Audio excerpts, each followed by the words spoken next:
So hold on one second. Beautiful. Right in here. Beautiful place.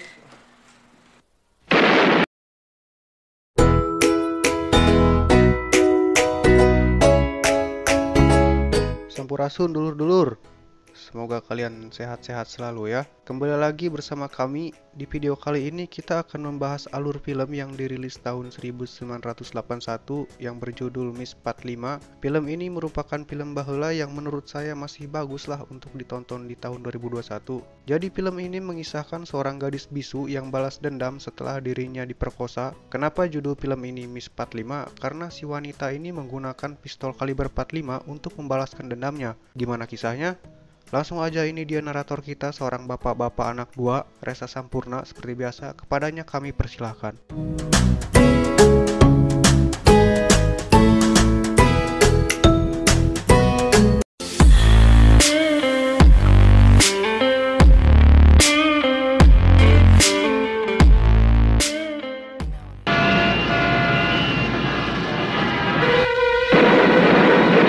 Latar belakang di Garment Center Manhattan, kita diperlihatkan aktivitas di sebuah perusahaan pakaian wanita. Cerita akan berfokus pada salah satu karyawan wanita yang bernama Tana. Perlu diketahui dulu bahwasanya si Tana ini memiliki kekurangan, yaitu tidak bisa bicara atau bisu. Namun di balik kekurangannya itu, Tana merupakan penjahit profesional. Sepulang dari pekerjaannya, Tana dan ketiga temannya digoda oleh para pria di sepanjang jalan.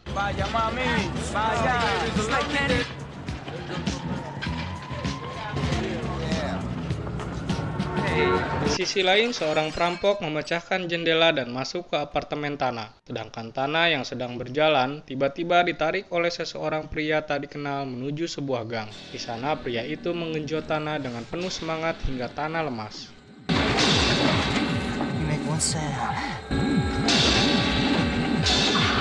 Sampainya di rumah, Tana dikejutkan dengan perampok tadi yang sudah berada di apartemennya. Perampok itu juga kembali menggenjot Tana dengan asiknya. Karena Tana yang bisu, ia tidak bisa teriak meminta tolong. Dan tampaknya si Tana juga sedikit menikmati keterpaksaannya itu. Saat sedang digenjot, Tana mengambil sebuah hiasan berbahan keramik dan memantaikannya pada si perampok tersebut. Tak sampai di situ, ia juga menghajar si perampok menggunakan setrikaan hingga tewas.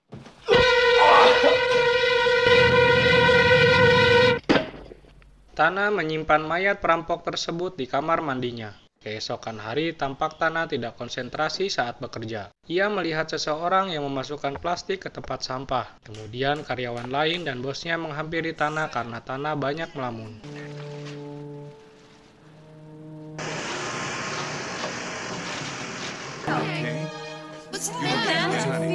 Sepulang dari kerjanya, Tana mengambil sebuah plastik dan ia memotong-motong mayat si perampok. Kemudian ia membungkusnya menggunakan koran dan memasukkan ke plastik. Tana menyimpan semua potongan tubuh di dalam kulkasnya. Namun setelah itu, hidup Tana tidak tenang. Ia selalu terbayang dengan para pria yang telah merenggut kesuciannya itu.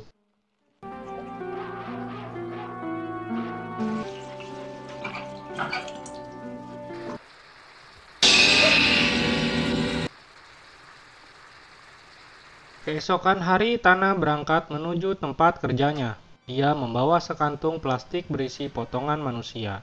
Ia membuang bungkusan itu di tempat sampah jalanan kota. Di tempat kerjanya, Tana masih sering melamun hingga ia merusak bahan baju akibat setrikaan yang menempel terlalu lama. Selesai bekerja, Tana diperhatikan oleh seorang pria pengangguran. Pria itu melihat Tana membuang bungkusannya. Ia mengambil bungkusan itu dan berniat mengembalikannya pada Tana. Namun si Tana malah berlari menghindari pria itu hingga sampailah di jalan buntu. Tanpa pikir panjang, Tana langsung menembak pria itu menggunakan pistol yang ia ambil dari perampok tempo hari.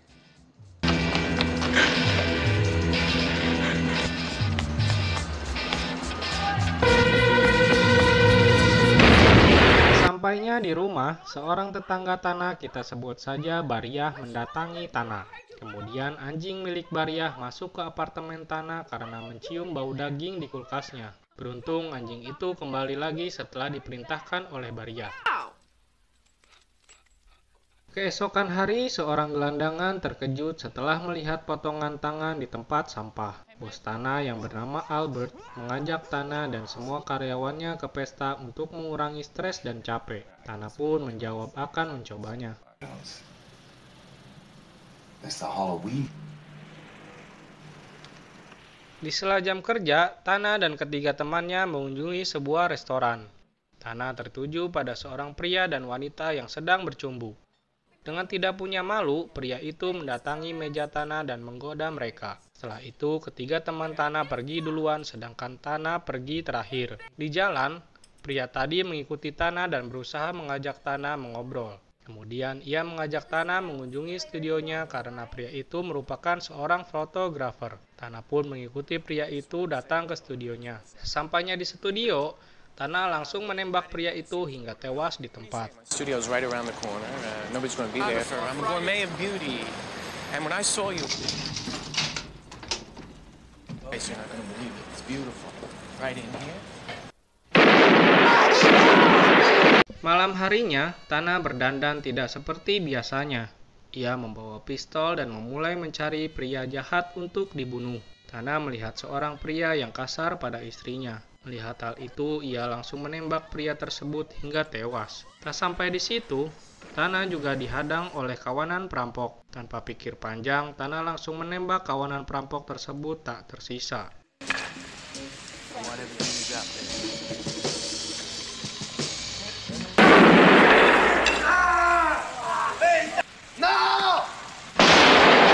Setelah itu, Tana diajak naik mobil bersama Sultan Arab. Baru beberapa meter Tana bersama Sultan tersebut, ia langsung menembak timun si Sultan beserta supirnya.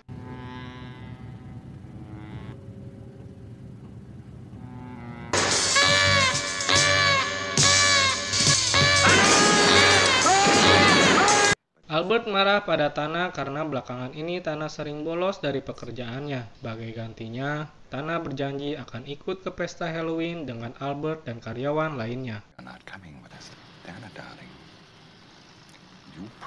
Now this is good news. Saat malam hari, Tana melihat pasangan Asia sedang bercumbu. Kemudian Tana mulai mengikuti pria Asia tersebut untuk membunuhnya. Namun Tana gagal karena si pria terburu masuk ke apartemennya.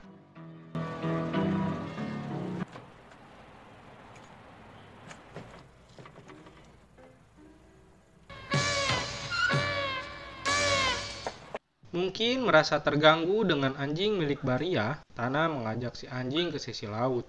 Ia mengikat si anjing itu di sana dan menodongkan pistol pada si anjing. Kemudian Tana menulis surat untuk Baria yang berisi kalau anjingnya telah pergi dengan anjing lain, tapi akan segera kembali.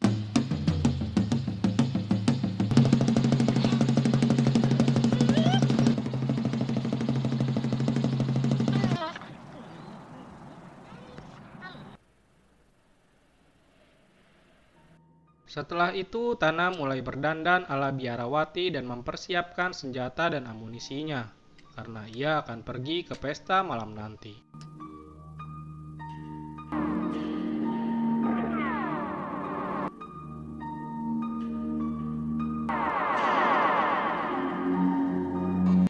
Tana datang bersama Albert. Terlihat semua orang sangat menikmati pesta tersebut. Di sisi lain, Baria diam-diam memasuki apartemen Tana. Betapa terkejutnya ia setelah melihat bungkusan berisi kepala manusia.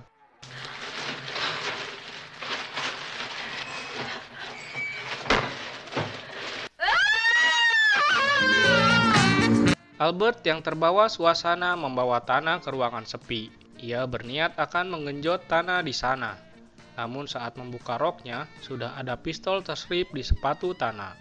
Saat itu juga Tana membunuh Albert. Tak hanya itu, ia juga membunuh semua pria yang berada di pesta secara membabi buta.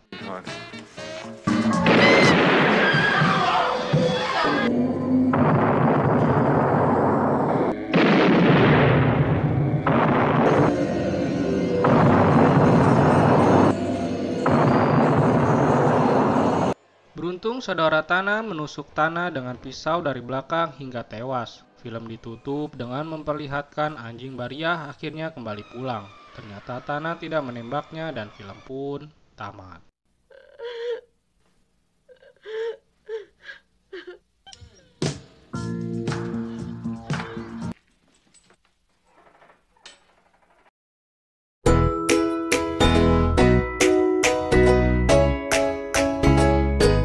Terima kasih buat yang udah nonton. Jangan lupa like dan subscribe-nya biar semangat. Mohon maaf jika ada kesalahan nama pemain atau kata-kata yang kurang berkenan. Sampai jumpa di video kami selanjutnya.